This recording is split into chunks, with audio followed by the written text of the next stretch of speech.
Dhyanchand sports university का उद्घाटन करने आए थे। लेकिन मेरठ की जो संस्कृति है, जब मेरठ का जो इतिहास है, वो मेरठ के सिपाही विद्रोह आंदोलन के बिना अधूरा है। तो उसी को याद करना, उसी को सम्मान देना और उसको एक पूरी दुनिया में आज प्रधानमंत्री यहाँ पर विजिट करने आए हैं, तो ये संदेश पूरी दुनिया में गया। ये संदेश पूरे अंग्रेज जिन्होंने हमारे देश पर राज किया, अगर हम 1857 की क्रांति की बात करें तो इसको एक वैश्विक स्तर पर ले जाने में भी मेरठ के लोगों ने या मेरठ की क्रांति ने अहम भूमिका निभाई थी। और अगर यहीं के सैनिकों ने जाकर के वहां पर संपर्क किया था, उस समय के जो ब्रिटेन के दुश्मन थे, रूस की बात हम करें, अगर हम ईरान की बात करें, तो ईरान के प्रतिनिधियों से जाकर, ईरान के राजशाहों से जाकर के रूस के जो राजा थे या रूस के जो वहां के जो हेड थे, उनसे जाकर मुलाकात की थी और उनसे मुलाकात करके मदद मांगी थी कि हमको अंग्रेजों से आजादी दिलाने में आप हमारा सहयोग करें। और ये भी स्पष्ट है, ऐतिहासिक किताबों में उसे पढ़ाया नहीं गया हो, लेकिन ऐतिहासिक किताबों में ये भी दर्ज है कि रसिया और ईरान दोनों तैयार हो गए थे मेरठ के इन्हीं क्रांतिकारियों के पहल पर कि हम आपकी सहायता करेंगे अंग्रेजों के खिलाफ आपसे लड़ने के लिए। तो बहुत ही जबरदस्त इतिहास है मेरठ का। तो उस मेरठ के इतिहास को आज एक स्वर्णाक्षरों में लिखा जाएगा। प्रधानमंत्री ने जो विजिट किया है, प्रधानमंत्री ने सिर्फ विजिट ही नहीं किया है, बल्कि वैसे लोगों से भी मिलेंगे जो मेरठ के बारे में, जो मेरठ के इतिहास के बारे में लिख करके दुनिया को ये बताया है कि मेरठ का क्या स्थान रहा है भारतीय स्वतंत्रता संग्राम के आंदोलन में। तो उन लोगों से भी मिलेंगे, उन लोगों से भी बात करेंगे। तो ये अपने आज हम कहेंगे तेजिंदर, आज का दिन मेरठ के लिए, उत्तर प्रदेश के लिए और पूरे भारतवर्ष के लिए गर्व का विषय है।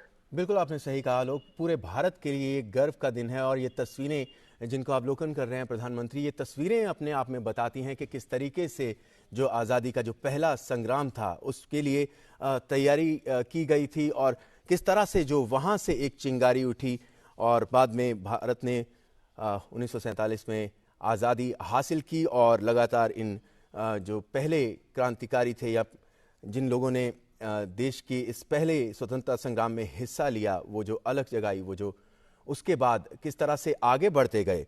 और ये इस समय प्रधानमंत्री राजकीय स्वतंत्रता संग्राम संग्रहालय का जायज़ा ले रहे हैं। वहाँ पर जो तस्वीरें हैं उनको देखते हुए और उनके बारे में पढ़ते हुए, जानकारी हासिल करते हुए, ये अकेला ऐसा संग्रहालय है जो 1857 की क्रांति पर बना हुआ है मेरठ में ये।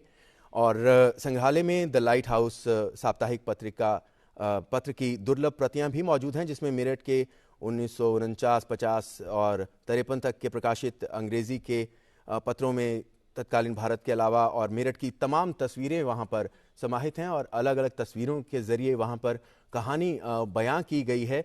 अपने आप में दिखाता है कि किस तरीके से, किस मुश्किल समय में उठ खड़े हुए थे ये क्रांतिकारी। ये देश की स्वतंत्रता संग्राम में जो पहला स्वतंत्रता संग्राम कहा जाता है, उसमें उठ खड़े हुए थे, अंग्रेज़ों के खिलाफ आवाज़ उठाई थी उन्होंने।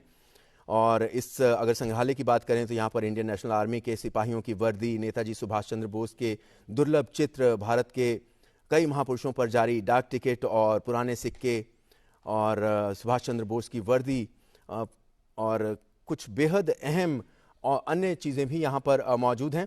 अपने आप में आलोक कह सकते हैं कि जब भी ऐसे किसी संग्रहालय में जाने का मौका मिलता है, जब हम जाते हैं तो कुछ और सोच होती है, लेकिन जब बाहर निकलते हैं अलग ही सोच होती है, अलग ही नज़रिया होता है, अलग ही भाव होता है।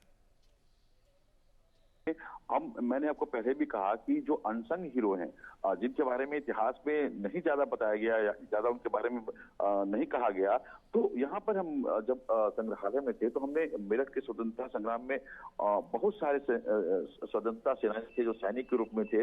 उनमें से एक थे राव कदम सिंह जी। राव कदम सिंह 1857 ईस्वी के स्वतंत्रता संग्राम में मेरठ के पूर्वी क्षेत्र में क्रांतिकारियों के बहुत बड़े नेता थे। उनके साथ 10,000 क्रांतिकारी थे जो कि प्रमुख रूप से मवाना, हस्तिनापुर और बहसुमा क्षेत्र के थे। ये क्रांतिकारी कफन के प्रतीक के तौर पर सिर पर सफेद पगड़ी बांधकर चलते थे। और 10 मई की संध्या को जब 1857 में मेरठ की क्रांति की शुरुआत हुई तो धन सिंह के साथ राव कदम सिंह गुर्जर जो उनका पूरा नाम है, जो उनकी मृत्यु भी मेरठ में हुई। तो उनके इतिहास को मैंने पढ़ा, बहुत ही संक्षेप में पढ़ा, लेकिन वैसे वैसे कितने अनसंग हीरोज हैं, उनकी सारी जो वृतांत है, या सारी जो उनकी कथाएं हैं, या सारी उनकी जो संघर्ष की गाथाएं हैं, वो आपको यहाँ पर मिलेगी। आप अगर संग्रहालय में आएंगे और अगर आप देखेंगे तो इन सारी चीजों से पटी पड़ी है, और आपके अंदर एक जोश आएगा कि एक हिंदुस्तानी होने के नाते हम अपने देश के लिए क्या कर रहे हैं।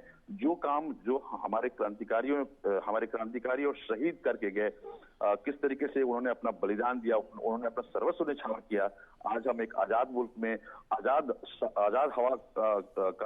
हवा में हम सांस ले रहे हैं, तो हमें कृतज्ञ होना पड़ेगा उन क्रांतिकारियों पर, उन सेनानियों पर जिन्होंने हमको इस मुकाम तक पहुंचाया। तो काफी कुछ, आप अगर यहाँ पर लाइब्रेरी में आएंगे तो मैंने राम कदम सिंह के बारे में बहुत सारा चीज मैंने बहुत सारे लोगों की गाथाएं हैं, लेकिन मैं बहुत प्रभावित हुआ उनके चीजों को पढ़ के कि किस तरीके से उन्होंने अपना एक अलग ही रियासत ही बना लिया था। राव कदम सिंह उसके रियासत के अंतिम राजा थे, नैन सिंह गुर्जर थे। तो राजा नैन सिंह गुर्जर के समय रियासत में 349 गांव थे और इसका क्षेत्रफल लगभग 800 वर्ग मील था। तो 1818 में नैन सिंह की मृत्यु के बाद अंग्रेजों ने रियासत पर कब्जा कर लिया। इस क्षेत्र के लोग पुनः अपना राजा चाहते थे, इसलिए क्रांतिकारियों ने कदम सिंह गुर्जर को अपना राजा घोषित किया। तो काफी कुछ चीजें हैं जिसे आप यहाँ पर पढ़ेंगे, आपको इतिहास के बारे में जानकारी मिलेगी, स्वतंत्रता आंदोलन के बारे में जानकारी मिलेगी। तो आज प्रधानमंत्री का ये अपना विजिट जो है यहाँ पर, खासकर इस संग्रहालय का जो उन्होंने विजिट किया है, एक तरह से नए रूप में, नए रंग में आज दिख रहा है। और सारे जो यहाँ के लोग हैं, यहाँ के जो स्टाफ है, यहाँ के मेरठ के जो कैंट के निवासी हैं, वो उनका यही मानना है कि प्रधानमंत्री के आने से, उनके विजिट से एक इस संग्रहालय को नई चमक मिलेगी। और ये चमक सिर्फ उत्तर प्रदेश और भारत तक सीमित नहीं रहने वाली है, बल्कि अंतर्राष्ट्रीय स्तर पर मेरठ एक मानक बनेगा कि किस तरीके से स्वतंत्रता संग्राम की जो चिंगारी थी, जिस चिंगारी की लौ की सबसे पहली हवा जो है वो मेरठ ने दी थी। इसलिए मेरठ के लोगों को इस पर, अपने क्रांतिकारियों पर नाज है, अपने लोगों पर नाज है, अपने सैनिकों पर नाज है। और उसका आप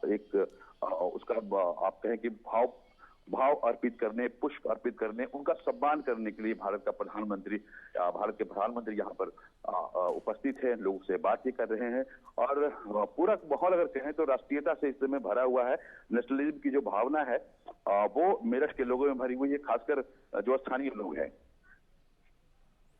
जी बिल्कुल आलोक, और तस्वीरों में हम देख पा रहे हैं जिस तरीके से आप वर्णन कर रहे थे, बेहद अहम।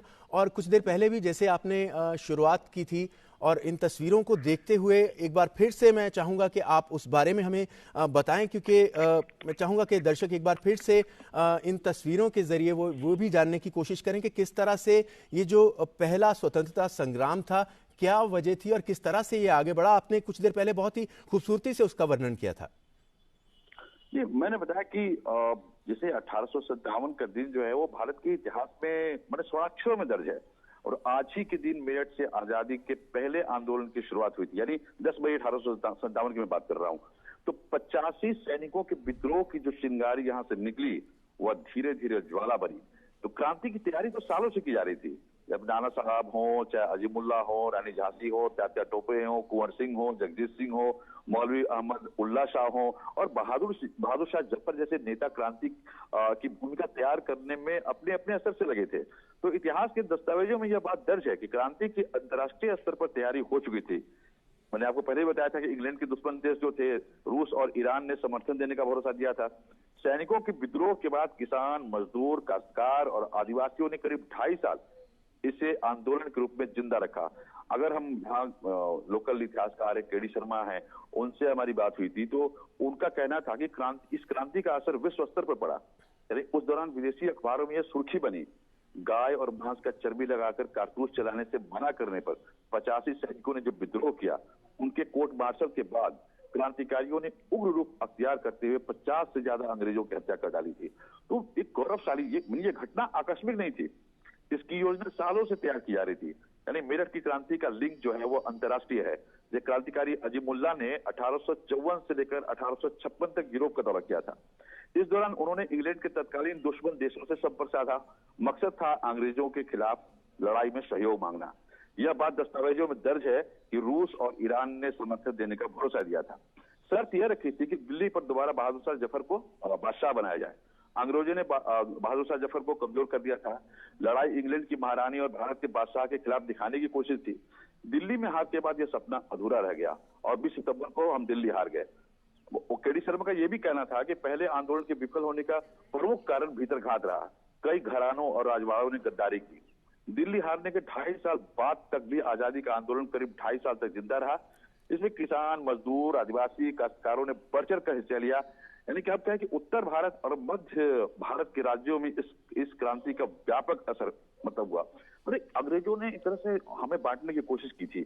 अब जो सैनिक विद्रोह अगर देखेंगे तो उसके मूल में क्या है कि सांप्रदायिक भावनाओं को हटाने की कोशिश की थी, जिसके लिए अंग्रेजों के खिलाफ हिंदू मुसलमान से लेकर सारे लोग इकट्ठा हो गए अंग्रेजों को यहाँ से भगाने के लिए।